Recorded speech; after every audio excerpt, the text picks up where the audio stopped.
c'est toujours un peu périlleux de présenter des extraits d'une thèse en politique comparée, je trouve, parce que la thèse prend son sens que dans son entièreté, quand on voit son entièreté. Donc, il va peut-être y avoir certains raccourcis que je répondrai s'il y a des questions plus tard.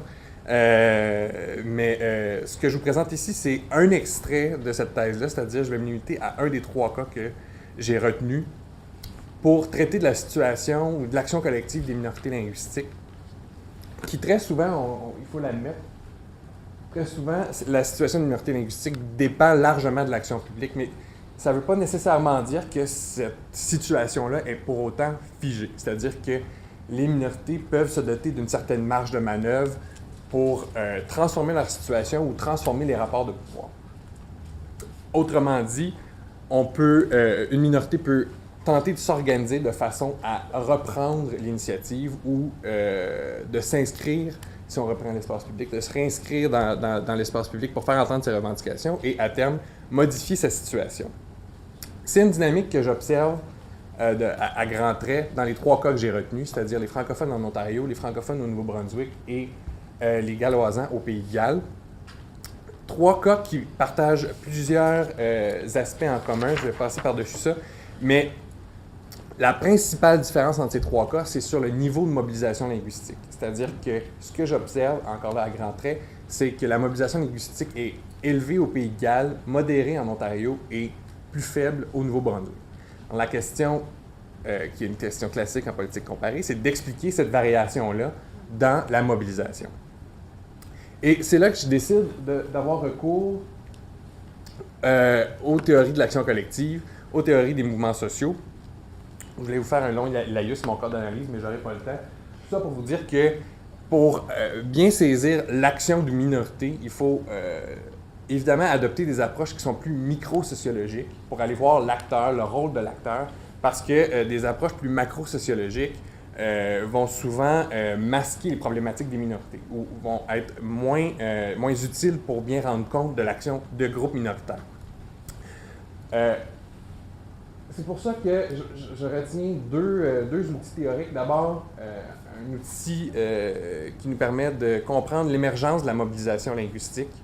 Un texte fort intéressant de Beer qui date, mais qui s'explique aussi du fait que l'action collective des minorités linguistiques est très peu traitée dans les théories des mouvements sociaux. Donc, il faut faire avec ce qu'on a.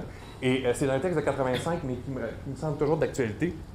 Et pour résumer, ce qu'on y dit, c'est que la mobilisation linguistique va émerger quand une élite socialement mobile au sein de la minorité sent qu'elle n'est pas capable de s'inscrire dans l'élite de la majorité. Et là, va tenter de mobiliser sa population, mobiliser sa communauté pour transformer sa situation. Et à terme, si l'État vient à répondre aux demandes de cette élite-là, la mobilisation peut cesser ou se réorganiser. Et c'est justement là où entre en ligne de compte la structure de rémanence, parce que ce que j'observe, ce n'est pas un arrêt complet de la mobilisation, mais bien une transformation de la mobilisation. Et la structure de rémanence, ici, ça renvoie au phénomène qu'une dynamique peut persister malgré la disparition de la cause. Donc, ce qu'on entend par ça, c'est que plutôt que d'étudier des mouvements sociaux dans une perspective plus figée, on étudie l'émergence, la victoire de la cause ou la défaite de la cause et le mouvement qui disparaît, on l'inscrit dans une durée plus longue pour voir comment il persiste malgré, dans ce cas-ci, la fermeture de certaines structures d'opportunités politiques ou une critique qu'on peut apporter à ce cadre-là suite à des victoires relatives d'un groupe. Donc, une fois que la victoire est atteinte, un groupe doit se réorganiser, soit pour profiter du nouveau contexte ou pour étudier de nouvelles demandes qui pourraient être formulées à l'égard de l'État. Et j'utilise le régime linguistique comme facteur externe qui explique à la fois l'émergence, à la fois la rémanence. C'est-à-dire que la minorité va puiser dans le régime pour à la fois justifier l'émergence de la mobilisation linguistique et pour réorganiser son action une fois que les transformations au régime le satisfont. Donc c'est très rapide, mais ça m'amène directement au cas gallois pour le ramener dans un cadre comparatif. Pour le cadre gallois, la question devient donc pourquoi la mobilisation linguistique demeure élevée au Pays de Galles malgré des avancées dans le statut de la langue galloise. Et ce que je propose, c'est que la mobilisation se maintient parce que les modifications qui sont apportées au régime linguistique ne répondent toujours pas aux attentes formulées par les acteurs de la société civile galloisante. Et ici, cette démonstration-là, je la limite à une période d'environ 50 ans, c'est-à-dire de 1962, je vous expliquerai pourquoi, à 2012, qui est la période que j'ai pu étudier avec les entretiens que j'ai tenus, sur lesquels je reviendrai plus tard.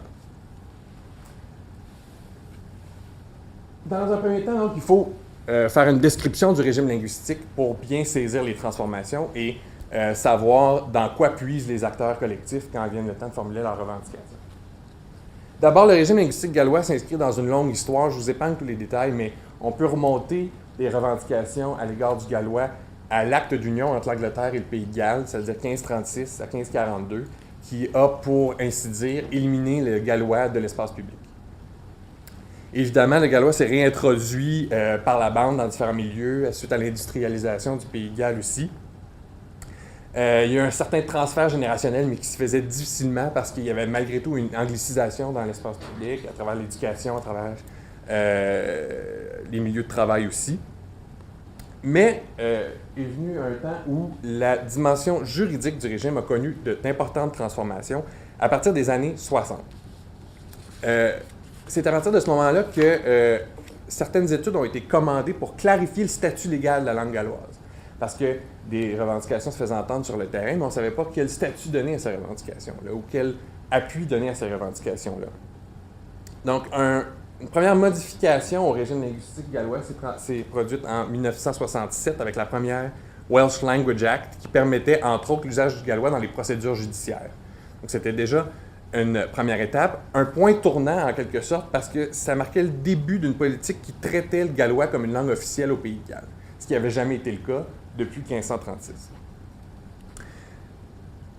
Depuis les années 80, la reconnaissance de la langue galloise s'est accélérée, notamment dans le domaine des droits linguistiques avec le Welsh Language Act de 1993, donc qui mettait à jour celle de 67, et aussi dans le domaine de la gouvernance avec le Government of Wales Act en 1988, qui menait à la dévolution de pouvoir à l'Assemblée nationale du Pays de Galles. Et d'autres modifications au régime juridique sont survenues en 2011 avec la nouvelle Welsh Language Measure qui mettait à jour la loi de 1993, qui donnait aux Gallois un statut officiel au Pays de Galles, établissait que le gallois ne peut être traité de manière moins favorable que l'anglais, et permettait aussi la mise en place d'initiatives facilitant la promotion et l'usage du gallois, ainsi que des nouveaux standards pour les organismes publics.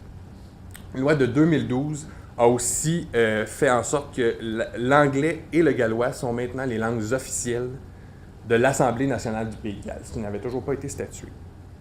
D'un point de vue politique, plusieurs groupes se sont mis en place pour justement mettre de l'avant les revendications de l'élite nationaliste galloise, notamment le Plaid Cymru, qui est un parti nationaliste gallois, et le Cymdeithas i'r Aith Gymraeg, j'ai essayé de pratiquer mon gallois, mais il n'est pas encore à point, qui est la Welsh Language Society, qui est un groupe de pression de la société civile galloise.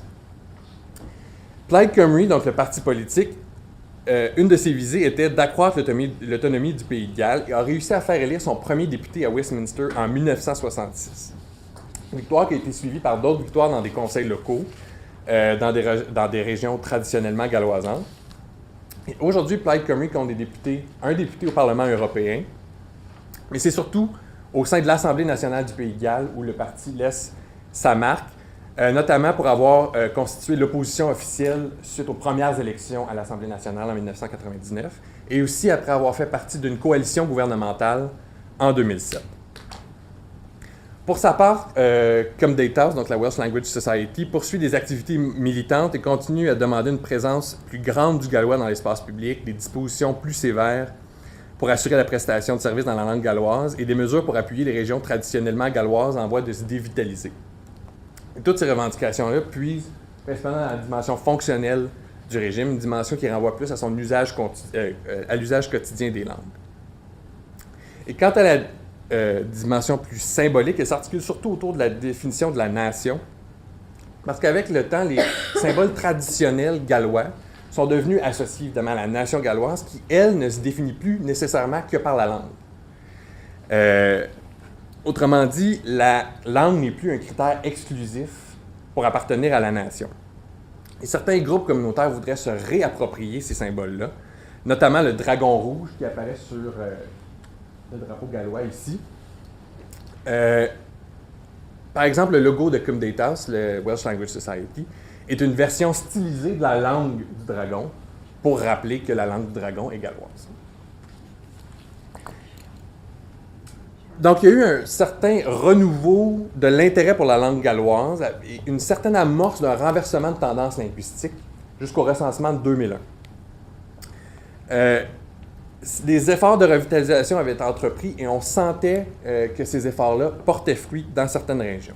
Mais suite aux données de recensement de 2011, les groupes ont déchanté rapidement. En 10 ans, donc entre le recensement de 2001 et de 2011, 20 000 personnes de moins déclarent connaître le gallois. Vous ne connaissez pas les données du sondage? Non? Oui, OK. Je pense que c'est toi qui avais réagi. 20 000 personnes de moins déclarent connaître le gallois, malgré une augmentation de la population du Pays de Galles. Ce qui se répercute en point de pourcentage à une baisse de 2 % de la population qui connaît le gallois, qui passe de 21 à 19 % de la population. Donc, c'est effectivement venu galvaniser les groupes. Surtout que, là, je vais vous présenter rapidement laisser tomber le logo au milieu de la carte. C'était la meilleure que j'ai trouvée parce qu'au moins on a les villes et les régions. Il n'y a plus que 2 régions au Pays de Galles qui sont maintenant composées majoritairement de locuteurs du gallois. Est-ce qu'il y a un... Non? Donc c'est le Gwynedd et Anglesey, donc dans le nord du Pays de Galles. Et 2 régions qui l'étaient majoritairement galloises au recensement de 2001, qui ne le sont plus après celui de 2011, c'est Ceredigion et Carmarthenshire, qui étaient d'autres régions traditionnellement galloises, mais qui ont perdu cette majorité-là. Donc, évidemment que ces données-là vont servir de catalyseur pour poursuivre la mobilisation linguistique au-delà de la période à l'étude. Donc, pour en venir à la perspective des acteurs, les observations que je vais vous présenter s'appuient sur 9 entretiens formels et enregistrés avec des acteurs de la société civile galloise qui ont été actifs dans les 50 dernières années et plusieurs entretiens informels aussi qui m'ont permis de faire de la vérification d'informations. Séjour de recherche qui s'est effectué au Pays de Galles en 2011 et sur lequel j'ai pu compter l'appui de l'Alliance de recherche qui a financé mon séjour là-bas et aussi de l'école de gallois de l'Université de Cardiff qui m'a accueilli dans son département pour la durée de mon séjour. Donc, il faut commencer par l'émergence de la mobilisation linguistique. Il faut comprendre qu'avec la description qu'on vient de faire, le régime linguistique gallois n'était pas très généreux à l'égard de la langue avant la fin des années 60. Et le constat que font les acteurs sur cette période, c'est qu'un consensus se forme autour de l'idée que c'est très difficile de mettre l'enjeu linguistique à l'agenda politique à Westminster. Les Gallois n'arrivent pas à utiliser des moyens démocratiques pour influencer les politiques publiques du Royaume-Uni, ce qui se traduit par une absence de statut pour la langue galloise, qui pourrait mener à sa disparition à plus ou moins long terme. Des insatisfactions généralisées se cristallisent autour de quelques figures galloises qui tentaient de porter cette voix, notamment à travers The Plaid Cymru. Et une de ces figures était Saunders Lewis, un membre fondateur du parti qui prônait des stratégies plus radicales pour défendre la cause galloise, jusqu'à ce que le parti fasse le choix de stratégies non violentes pour se distancier d'autres groupes nationalistes ailleurs au Royaume-Uni et en Europe. En 1962, Saunders Lewis donne une conférence publique qui, à la vie générale, va donner l'impulsion à Cum Datas, le Welsh Language Society. Allocution publique qu'il avait appelée Fate of the Language, en anglais évidemment, et dans lequel il dénonçait les politiques qui sont mises de l'avant pour faire disparaître le gallois comme langue d'usage et qui lui niait tout statut ou toute reconnaissance.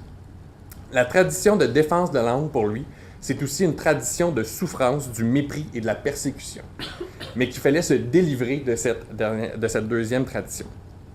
La survie du Gallois ne pourrait être assurée que par la détermination, la volonté, la lutte, le sacrifice et l'effort. Et la question linguistique est la seule question politique qui mériterait l'attention d'un Gallois. C'est pourquoi il propose la création d'un mouvement qui devait être actif dans tous les domaines où le gallois peut être une langue d'usage pour demander des changements graduels auprès des bureaux gouvernementaux. Comme des tasses, le groupe de pression locale a été mis en place quelques mois plus tard et avant la fin de l'année commence déjà ses premières actions. D'abord à Aberystwyth, une ville qui est au centre du pays de Galles et qui est considérée par plusieurs comme le cœur de la mobilisation linguistique et de la mobilisation nationaliste au pays de Galles. Ce mouvement a toujours privilégié la désobéissance civile et l'action directe non violente et misait d'ailleurs à cette époque sur des procès hautement médiatisés, des show trials, suite à des épisodes de désobéissance civile pour publiciser ses revendications. Et à partir de ce moment-là, Comdetas a aussi élargi son action au-delà du domaine de l'accès à la justice, des panneaux routiers, des services et des documents gouvernementaux, de façon à demander une structure institutionnelle permettant de promouvoir et de protéger la langue galloise. Là, mes intervenants identifient 3 causes principales qui ont mobilisé l'élite nationaliste. D'abord, le référendum de 1979 sur la dévolution, qui a été perdu par l'élite nationaliste galloise, qui a été pris comme un dur coup et qui a risqué de démobiliser plusieurs acteurs, mais qui, en parallèle, s'est tenu dans la même période où on organisait la mobilisation autour d'un nouveau réseau de télévision en gallois, suite aux insatisfactions qu'on avait quant aux services fournis par la BBC en gallois. Cette campagne s'est conclue ou a connu son apogée lors d'une grève de la faim du président de Plaid Cymru qui s'est étalée sur plusieurs mois. Le président qui, à cette époque, était une figure très appréciée au Pays de Galles. Et finalement, le réseau de télévision a été promis et financé par le gouvernement conservateur. Et le dernier dossier durant cette époque mitoyenne, c'est l'éducation en gallois, qui a toujours été une cause très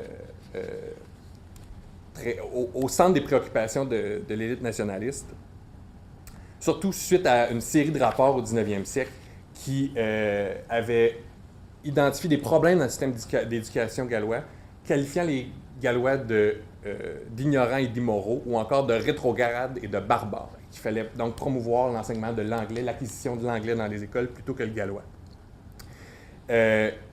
Évidemment, la mobilisation s'est organisée pour demander de nouvelles écoles.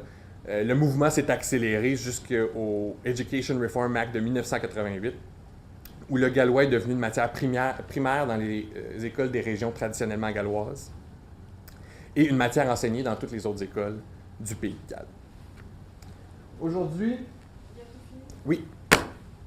Aujourd'hui, la mobilisation se réorganise dans le contexte post-dévolution, ne s'essouffle pas du tout en raison d'une certaine méfiance qui s'est mise en place dans les années suivant la dévolution. Une première tendance qui semble vouloir émerger, c'est une remise en question de l'action directe non violente, qui vient du fait que des groupes tentent de se dissocier de cette stratégie au profit d'une stratégie qui permet de se rapprocher des législateurs et des institutions et éviter finalement la confrontation avec ces institutions-là. Et plusieurs groupes vont se désaffilier de Comdetas, par exemple, pour éviter d'être associés à ces stratégies-là. Et il y a même un conflit ou une difficulté dans l'interprétation de ce que c'est de l'action politique au Pays de Galles, parce que pour certains groupes, l'action politique, c'est de faire de l'action directe. Et de faire du lobbying, ce n'est pas une action politique. Donc, il y a une difficulté dans l'interprétation de ce que ça veut dire. Ça se réorganise autour de 2 pôles, comme je vous disais, autour de l'Assemblée nationale du Pays de Galles, la demande de réforme institutionnelle, de réforme au régime juridique, mais aussi ça se réorganise autour d'actions directes visant le développement communautaire sur des enjeux, sur de nouveaux enjeux qui ont émergé avec notamment les tendances migratoires, autour ici de la question du logement et de l'accès à la propriété, qui est de plus en plus difficile pour les Gallois dans les régions traditionnellement galloises. Je vous laisse sur cette citation-là, qu'il y a juste Catherine qui va être capable de lire probablement, mais c'est l'adage d'un de mes intervenants et qui veut essentiellement dire « Pour que la langue galloise survive, il faut que tout change ».